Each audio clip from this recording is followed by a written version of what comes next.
virtually live from the Beer to Whiskey Studios high atop Barley's Tap Room on Washington Street in downtown Greenville, South Carolina. It is the beer headquarters for upstate South Carolina. I'm Russ Heaps, I'm your host. This is Beer to Whiskey, and this is one of our Big Jon and 5 episodes. This is an episode in which I get my good buddy here, Big Jon Richards. He's sort of our honorary PhD of craft beer, to pick a beer. He tells us a little bit about it. We talk about it. We talk about the brewery. Sometimes a little bit about brewing history sneaks into the conversation. But it's always informative and always fun, and we get to drink beer, so what's better than that? Big Jon, before we get into that though, what do we want the folks to do? We want them to like us. Like us with the like part. And subscribe. Yes. And then drink. And then drink. You see the thumbs up down below us on the screen? Please click on that. At the end of the video, there's a page where you can pick a couple more videos to watch if you want. But there's also a Beer to Whiskey round icon there. If you click on that, you'll be all subscribed. A new video comes out every Thursday at noon East Coast time. And with that, Big Jon, what do we have here? First of all, make that PhD thing sound so disparaging.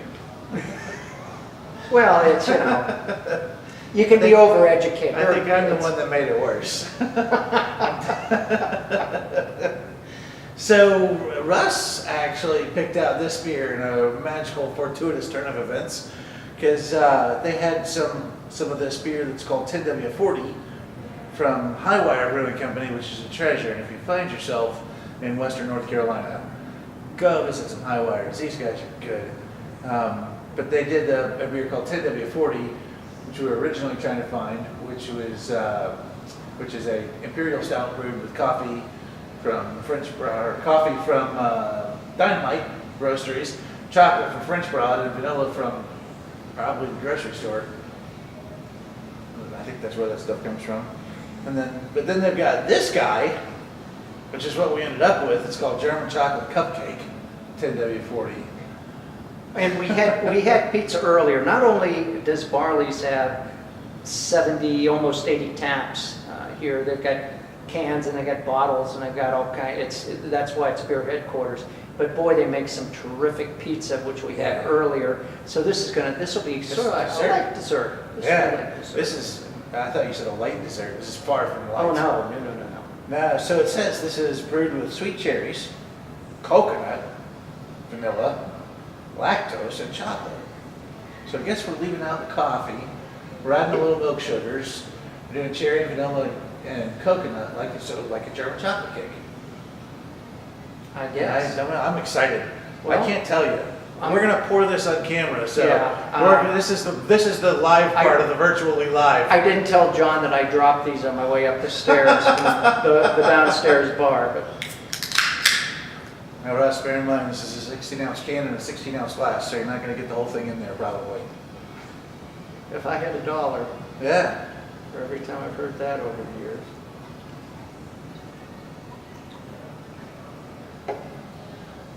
I think I'm going to get pretty close.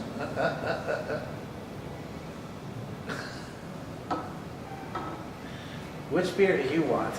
Huh? Come on. I don't even do this professionally. I'm not a professional, I'm a gifted amateur, but look at that. Perfect. Now drink it without spilling on yourself. Well, that's another thing entirely. So this is going to be fun. I'm going to let you take a sip instead of cheersing you first.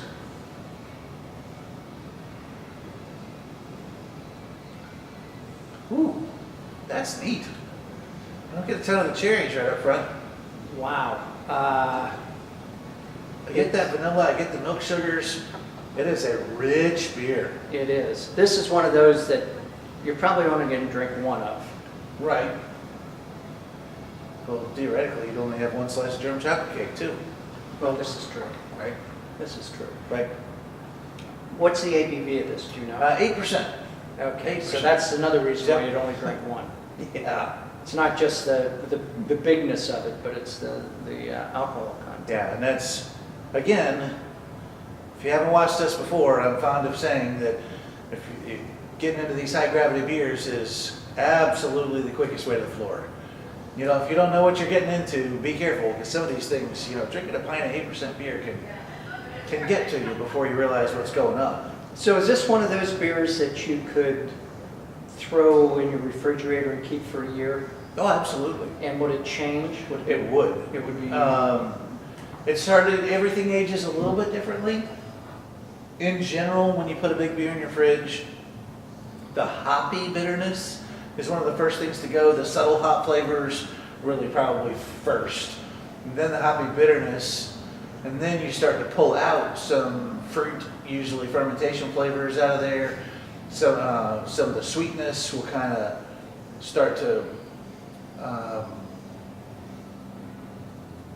overpower is not the right word, but kind of balance off, you know, Right. It'll swing the balance towards sweet versus Okay. alcohol. So if you got a big 12% barley wine, the longer you age it, the sweeter and fruitier it's going to get. Then and then with the stouts, you'll start to carry some of the big malt flavors. The bread and the malt will start to come through versus some of the straight dextrin, you know, sugar sweetness and like the unfermentables that are there when you first start, and the other coffee flavors and dark chocolate will start to go down, and your big bread and malt flavors will go. This then is something, I think I'm going to go look for this.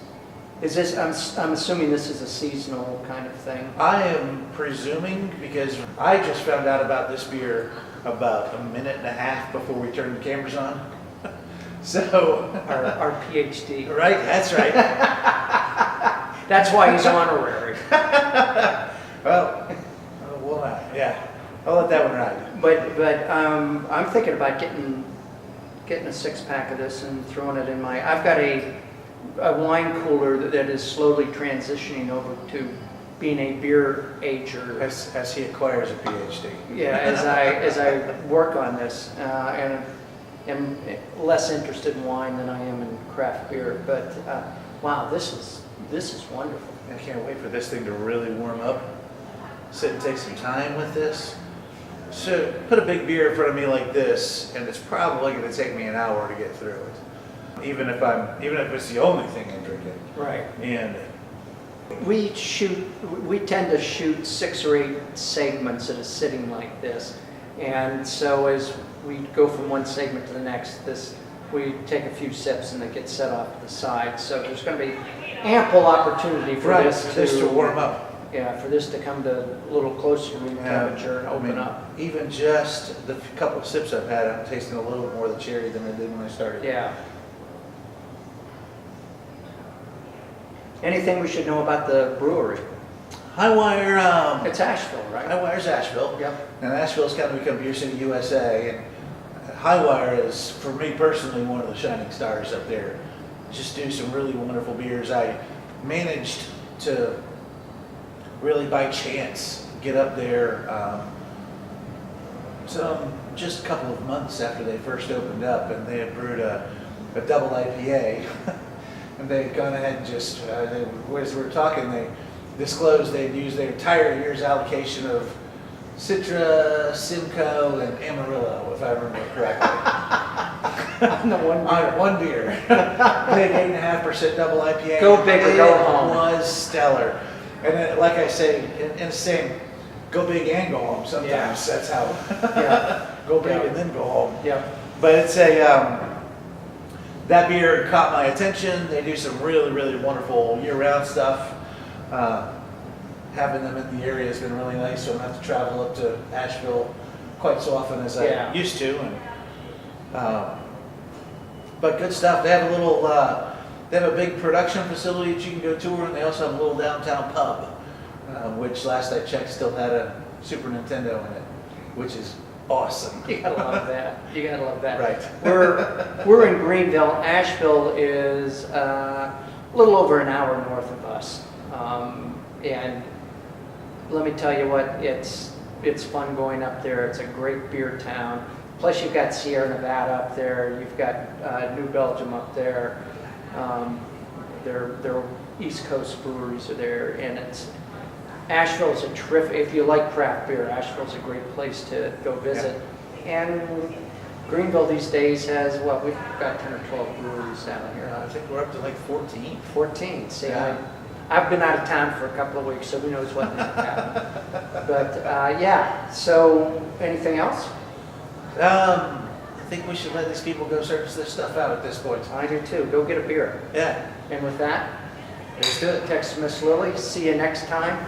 Thanks again to Barley's.